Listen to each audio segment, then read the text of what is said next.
बिस्मिल्लाहिर्रहमानिर्रहीम। Exercise number 1.2 question number 2।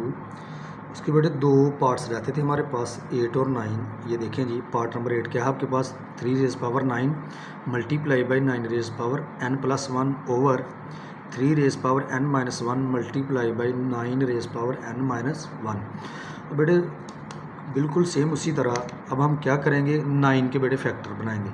जब 9 के फैक्टर बनाएंगे 3 रेज़ पावर 2 आ जाएगा। इसी तरह बेटे 9 के फैक्टर बनाएंगे 3 रेज़ पावर 2 आ जाएगा। बाकी टर्म्स हमने ऐसे ही लिखी जैसे गिवन थी।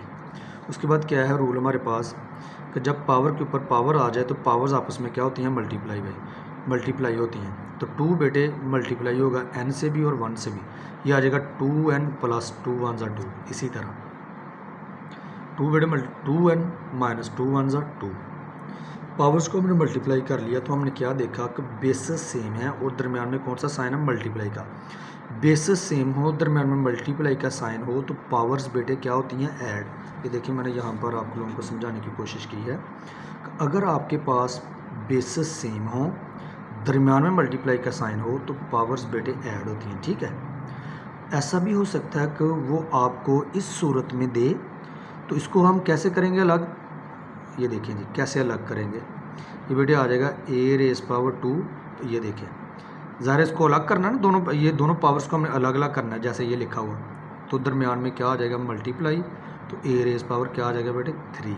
ठीक है, तो ये भी आपने याद रखना है। अक्सर हो सकता है कि आपको एक क्वेश्चन उसने पूछा भी है कि a की पावर यूँ लिखी हुई है सम की सूरत में, तो इसको अलग अलग करें। तो अलग अलग करने का क्या तरीका है, a की पावर भी लिखें, a की पावर 2 भी लिखें और a की पावर 3 भी लिखें, और दरम्यान में मल्टीप्लाई का साइन लिखें। वो इसलिए हमें मालूम है कि जब बेसिस सेम हो, दरम्यान में मल्टीप्लाई का साइन हो, पावर्स क्या होती हैं, ऐड। अगर पावर्स ऐड हो रही हैं तो इट मीन्स इनके दरम्यान कौन सा साइन है, मल्टीप्लाई का साइन। चलें जी, ये देखें जी, यहाँ पे हमने क्या किया, बेसिस चूँकि बेटे बेसिस सेम थी, दरम्यान में मल्टीप्लाई का साइन था, तो हमने पावर्स को बेटे क्या कर लिया, ऐड। 2n प्लस 2 में बेटे n को ऐड कर लिया। मैंने पहले भी कहा था n आप शुरू में भी लिख सकते हैं। ये वैल्यू चूँकि बड़ी थी इसलिए मैंने इसको पहले लिखा और n को बाद में। इसी तरह ये देखें जी, बेसिस सेम है, दरम्यान में मल्टीप्लाई का साइन है, तो पावर्स को बेटे ऐड कर लेंगे। n माइनस 1 में ऐड हो जाएगा बेटे ये वाली पावर 2n माइनस 2। चलें इसको सॉल्व कर लें बेटे।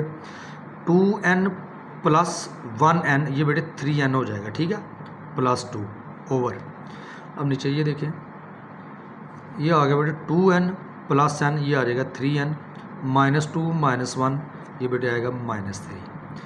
अब ये देखें सेम पहले भी बात हो चाहिए इसके ऊपर। अब बेसिस सेम है लेकिन दरमियान में कौन सा साइन है बेटे, डिवीजन का साइन है। तो अब क्या करना पड़ेगा, आपको देखना पड़ेगा कौन सी पावर छोटी है। जो पावर छोटी होगी बेटे उसको हम क्या करेंगे, चेंज। चलें जी, ये देखें 3n में 2 ऐड हो रहा है, जबकि 3n में यहाँ क्या हो रहा है, 3 माइनस हो रहा है। इसका मतलब ये पावर छोटी है और ये पावर क्या है, बड़ी है। तो छोटी पावर को बेटे चेंज करेंगे। इसका मतलब ये जो आपके पास 3n माइनस 3 है, इसको बेटे ऊपर शिफ्ट करेंगे। जब ऊपर शिफ्ट करेंगे तो इनके साइन क्या करेंगे, चेंज। ये देखें 3n प्लस 2, ये जब ऊपर जाएगा प्लस था बेटे क्या हो जाएगा, माइनस, और माइनस का साइन क्या हो जाएगा, प्लस। उसके बाद बेटे सॉल्व कर लेते हैं इसको। ये देखें ये 3n पॉजिटिव, ये 3n नेगेटिव, कट जाएंगे आपस में। 2 प्लस 3 5 आ जाएगा। ठीक है, 3 की पावर 5 आ गई। 3 रेज़ पावर 5 का मतलब ये है कि 3 को 5 टाइम्स आपने मल्टीप्लाई करना है। जब हम मल्टीप्लाई करेंगे आप कैलकुलेटर की मदद से, तो बेटे आपके पास ये आंसर आ जाएगा।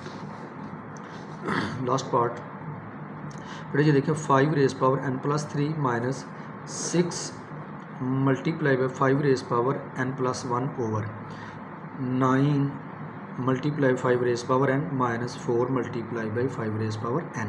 देखें जी, ये देखें पहले भी बात हुई इससे कि अगर 5 के ऊपर, ये देखें पहले क्वेश्चन को समझने की कोशिश करें। ये देखें 5 rays power n 5 rays power n, यहाँ पे भी तो 5 की पावर n है, यहाँ पे भी 5 की पावर n है। अब हमें ज़रूरत पड़ी कि इन पावर्स को अलग अलग कर लेंगे तो आपके पास 5 की पावर n से अलग से मिल जाएगी। ये देखिए इधर भी 5 की पावर n मिल जाएगी। जब हम इन दोनों को अलग करेंगे तो ये देखिए 5 की पावर n मिल जाएगी। 5 की पावर n तो नीचे भी लिखी गई है, तो यहाँ से आपको हिंट मिल जाएगा कि हमने क्या करना है इस क्वेश्चन में, इन पावर्स को अलग अलग करना है। तो अब ये देखिए आप अलग कैसे करेंगे, 5 की पावर बेटे n आ जाएगा, दरम्यान में मल्टीप्लाई का साइन आएगा।